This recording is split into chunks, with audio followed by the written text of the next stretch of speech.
Hey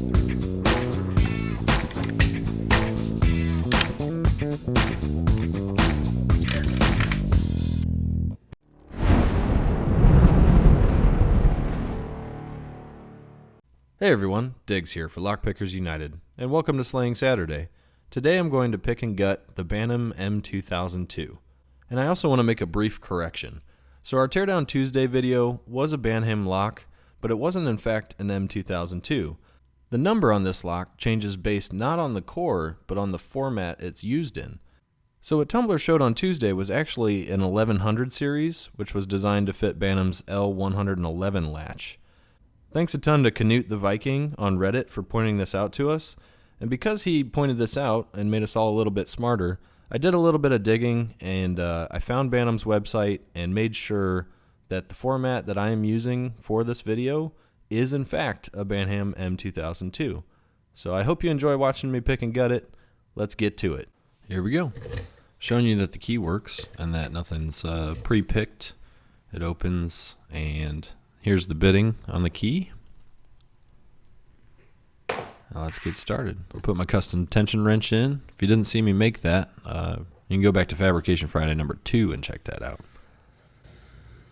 And so the process that I'm using here, I'll talk over the clicks just in the beginning because I do reset about halfway through. The process I'm using is taking this real thin slider pick that I use for Ava locks and resting it on the top of each pin set. So there's two pins side by side pushing in against each other. I rest the pick on top of them and kind of push side to side and figure out which side is more stuck. And then I kind of pressure in on the side that's less bound and I release tension until I hear it click. So I'm going to boost the audio up on the clicks here and let you just listen to it.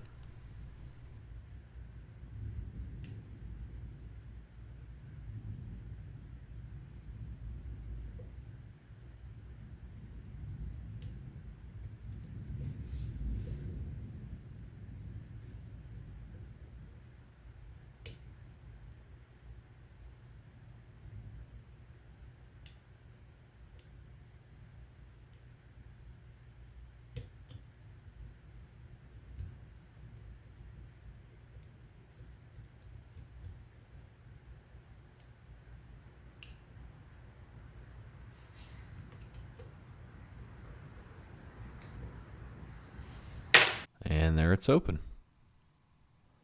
So this lock, it took me forever to figure this out. I just could not figure out how to feel the pin states. As it turns out, it's mostly by sound, at least for me on this one. So there I'm demonstrating that it's open from the mechanism on the side and the front. And I'm going to show you that custom wrench that I made because that thing did a great job. Really helped me.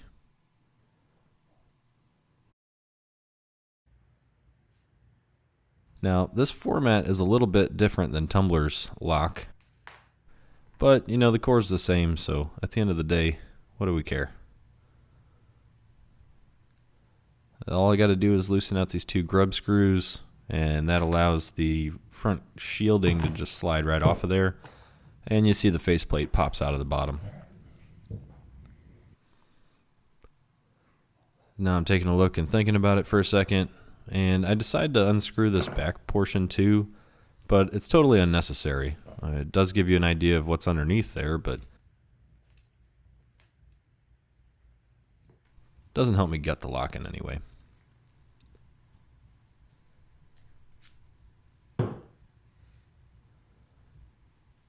So now I'm pointing at the half moon shape that's got to pop out of the front of there. And I'm using the real small little cutout on the tip of that pick to try and catch the end of the half moon shape and pry it out of there. It just sits in there and it's held by, well, one, it fits almost perfectly, but it's also held by the spring pressure of the core itself. You see I'm holding it in with my thumb there. If you're not careful enough, the plunger in the back of this, which is spring loaded, will shoot it out. And you see I'm not ready enough, and I lose that first pin stack. So there in that first little quick second, both donuts, both springs, and one of the pins pop out, and I'm left to pick up the aftermath.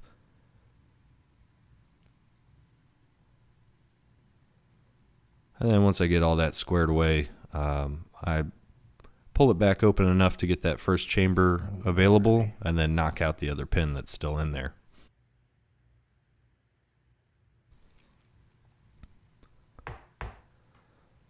And this process takes a little while, so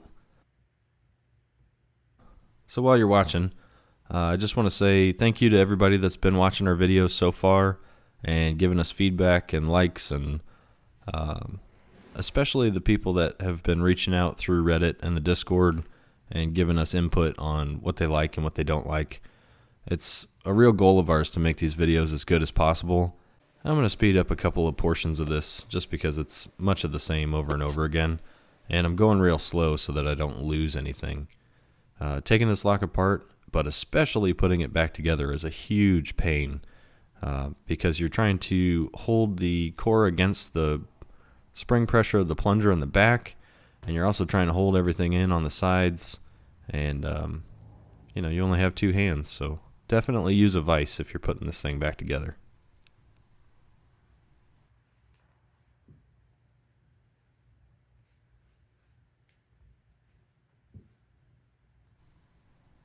So right here, you'll see that I hesitate for a second, and there's a reason for that. I've just reversed the order of where I'm putting pins, and I don't catch it. I'm not sure for a second, and I'm not sure because I'm wrong, but I just keep going on and being wrong. So the last 3 stacks of these are actually backwards. That's okay though. I mean, honestly, when you're putting it back together, you can't really mess it up. You just got to use the key and make sure that everything's sitting where it's supposed to. And right about here, I try and pick up a spring, and it shoots. You can see it's over on the table there, but I have no idea where it is. And I'm kind of frustrated by that. Extra spring go. So with this video, I could have just polished it up or refilmed and hidden all these mistakes from you. But instead, I decided to just show you, because this is what it's really like. You sit down and you take a lock apart that's got complicated pieces and parts and springs everywhere. Things are going to go flying. So it's in your best interest to set up your workspace as cleanly as possible, and if you can, put some things in the way to block flying parts, especially with this lock when you're putting it back together, because I have lost and found these little donut pieces 5 separate times, and it's a miracle that I've been able to find them that many times.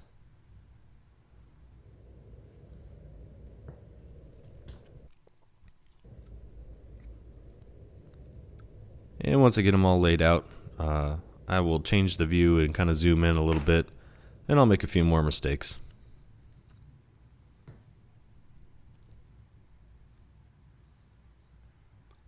Okay, and that's the end of it. So if you look close, you can see the plunger on the back side of that plug. It's just resting on there. It slides into the back, and it's got 2 springs that push it in and out. And here I'm showing you the lips inside of each of the chambers that keep the pins from over inserting into the plug. And then I'm going to show you the outer lock body, which really doesn't have anything to show you other than, it's not milled out or anything. The whole idea is to prove that the lock's not modified and prove that you picked a complete lock with all of its parts installed and all of its difficulties. Hey, cord.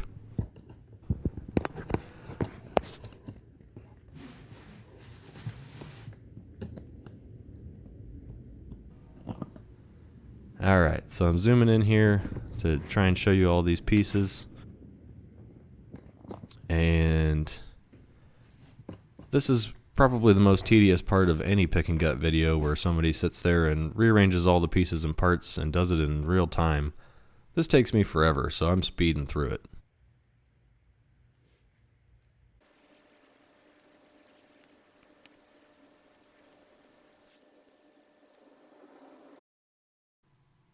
I found that spring that got loose on me, and now I'm going to find the limits of the zoom on my camera, twice even. I'm just going to point out the pins that are a little longer and have a mushroom-like shape at the bottom after I flip over all these donuts. I don't even know why I bothered to do that other than to show the lip on them, But that lip isn't really any kind of feature that's going to fight you picking. It's just designed to sit inside of the spring. And here I'm pointing at the pins that have security features. Those two have that mushroom shape at the bottom, and then if you look in the top row, there's many more. But remember, stacks 4, 5, and 6 are actually backwards.